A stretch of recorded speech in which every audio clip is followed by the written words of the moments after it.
So one of my projects that I'm going to be working on is making safe trick-or-treat, social distancing safe trick-or-treat ideas. And this we're going to transform into a tree trunk. I'm using just a bucket that had pool chemicals in it, had chlorine tablets in it.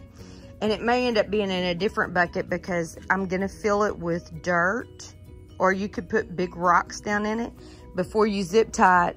And I've already put one zip tie on there. When it had more space, you could just put one concrete block or something. You just want it to where it doesn't do this when the children are going to be trick-or-treating it. So anyway, that's what I'm doing. I cut my wire. I've got it the way I want it to stand. And I'm actually going to make it be a little taller. Well, it'll show because right now it's only about 4 foot high. Because some of my wire's down in the bucket, I'm going to pull it up and make it a little taller, but you can make it shorter or taller, however you choose. Hi y'all, it's Trina and I'm with Redneck Rhapsody.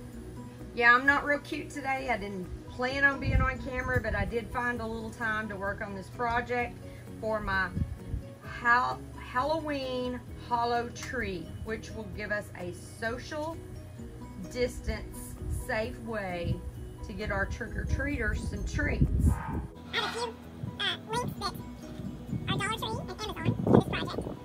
But yes, I might make a little bit from them, but not you. Just by you linking them, that helps me do all of these little fun projects I get to share with you. So, I'm straightening this out just because I don't know how many of these I will need to secure this in place. Because I'm going to use a bucket that's got dirt in it instead of filling mine with rocks, because I just have a bucket or two that's full of dirt that we're recycling basically from our garden that some of our plants are already spent because it's middle of August here in Arkansas. Just so you can see, my coat hanger made out 4 pieces, and I went ahead and bent them really tight because that's going to be the majority of our stabilization.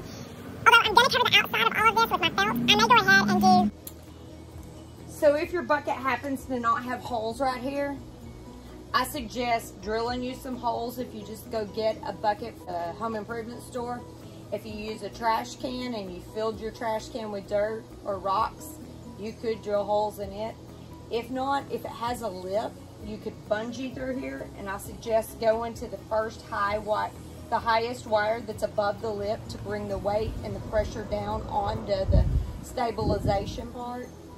I mean, we don't have to have this withstand a 60-mile-per-hour wind. Maybe a 60-pound kid if they fall into it. But if that happens, it's pretty much toast no matter what if somebody falls into it. Just having enough, though, to hold suckers and be trick-or-treated from, this should be able to withstand it once we get a little bit more stability. I wanted the anchors into the dirt just where it would hold it, where I can work with it to do everything else. But those are my suggestions, is duct tape or a bungee cord. Zip ties are my favorite though, and that's personally what I'm fixing to use. Okay, I've added zip ties. If you can see, I ran them down through that lip on this bucket. Like I told you, you could drill a hole in your bucket, but this made it extremely more durable about not wanting to come loose and come out. The anchors that I put down in there, they could hold it if you're not going to have much weight on it, but I just did not feel that it was secure enough without those, and I only used 4 zip ties. When the season's over, all you got to do is snip, snip. All right, I'm going to start at the top of doing my tree. If you want it to stick above and where you could trim it to be jagged, that's up to you. For right now, I want the back side of where it meets back here to be where I have my wire met and have my zip ties on here. So that place that's going to be a little bit weaker and maybe a little bit more fidgety to work with is going to be back there. This meets perfect, like pretty perfect. 36 inches was just basically what my wire was. So without having to use a bunch of my clips and stuff, I had a package of safety pins. I'm just safety pinning it because the way my porch is designed, I won't be putting any treats on this side for people to get them all the way around. If you were using treats, the whole thing all the way around for treats, you might want to do fabric glue. You could stitch it a little bit. You could probably make it cute and use You could get the exact color for your tree. You could poke the hole in here, poke a hole here, and have it come out and twist tie it, and just make it be kind of part of the decorations, if that's how you wanted to do it. But I know that as I get towards the bottom, because my bucket's fatter, this is not gonna meet all the way. And I will leave it looser to where I can decorate with it. And I left it longer at the bottom, so if I go get mums, I can put them around the bottom and kind of decorate, make it look like the bottom of a tree. I'm just using binder clips for the rest of it. I love binder clips. I love zip ties. Since I'm gonna make holes in all of this, this may still end up with some Chanel stems or pipe cleaners or zip ties. I'm not gonna pull it super tight around my bucket. So I'm just gonna clip it where it will hold it in place. You can take a look at how I did that. And I put the safety pins there, and I still may have to do something else. This is the top of my hollow tree with my felt. I've used a X-Acto knife, and I've poked a hole in my felt, and I poked it through both sides, so it's there. I'm gonna have to probably put the camera down because I don't have my tripod in here. Sorry, y'all. But my point is to show you really quick what I've done. I am poking holes through the felt. I'm going to lace pipe cleaners or Chanel stems all the way around, kind of braided looking around the top of my hollow tree to secure this. Then I'll jump back on and show you what I'm gonna do to be able to put my candy and my decorations on my tree. That's what we got going on our DIY hollow tree. Okay, just a little bit of info and update.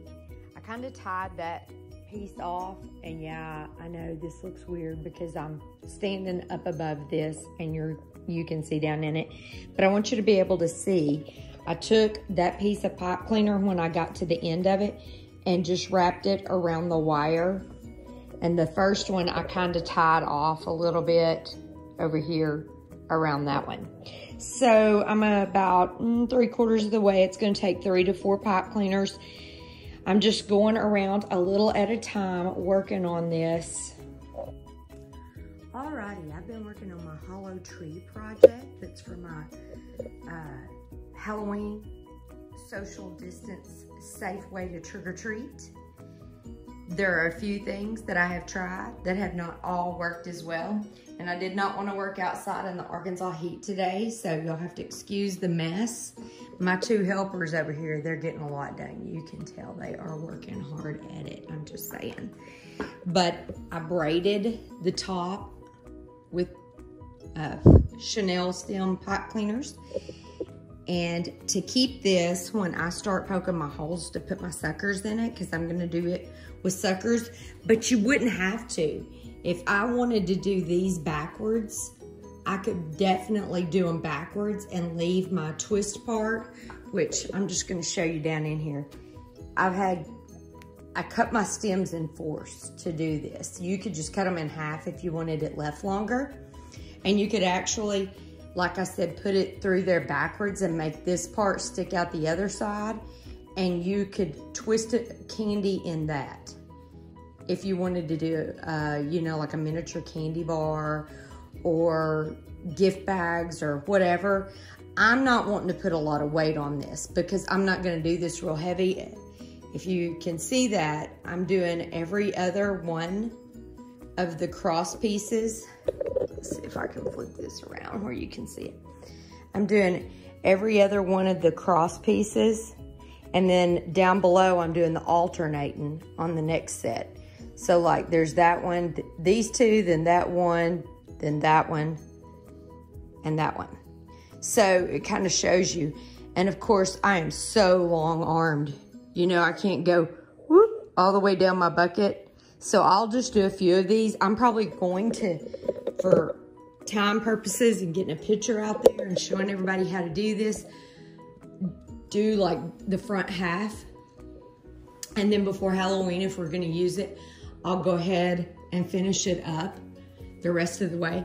And I did leave it wadded at the bottom just because when I get out to my front porch and do my porch scape type situation, I wanted to have that to cover the bucket up completely and put my mums around and do my decorating around it. And I didn't want any of the white of the bucket to show.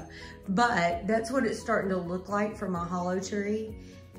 And I actually have a pumpkin that I may put in the top, and I've thought about running lights down the middle, cut it here and cut it here and do my stick that way to where it would hold my stick. I think that will still hold it best, and that's probably still the route I'm gonna go.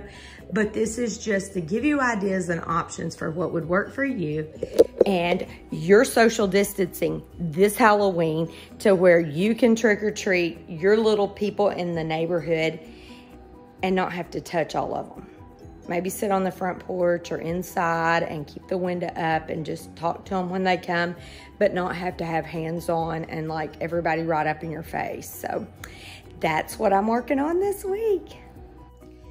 It's been a day filled with projects for me at Redneck Rhapsody. I have worked on a hollow tree. I've worked on the sucker stop. I've been working on my pumpkin picking. So this one is gonna get completed, but I did want to get this much to where I could show you a picture of it. I did get a rhythm going on how to poke the holes on both sides of the cross things where I stuck my chenille stems in. I just went ahead and made holes, poked them all through, and then twisted them all at one time when I got finished. I did kind of just scatter my suckers. I didn't make a good pattern. I probably should have took time to do a little bit better job with that, but I'm happy with it. I don't have a ton of trick-or-treaters, so I spaced it out. For those of you that have a lot of trick-or-treaters, you want to make them closer together. And if your felt starts drooping a little too much, you could do every one of the crossbars with the chenille stems or pipe cleaners. I cut mine into fourths from a regular size stem, bent it in half, made the hole, stuck it through, and when I got through, I put my arm down in there and twisted them off. I will get this out on my front porch and finish doing a little more decorations before I give you the final shot.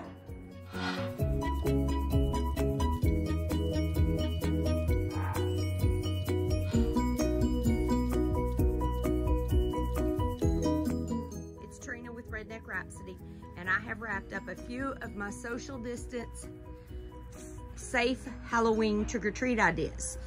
There is my hollow tree with Tootsie Pops, but that way we can have a little seat down the way, fix us a little witch's brew cocktail, bubble bubble tool and trouble. Hopefully I get lots of trick-or-treaters to come and eat all this candy and I don't have to. But there's a few of my ideas that hopefully someone finds one of them would work for you. Happy haunting at nighttime where everybody could see what it lights up like.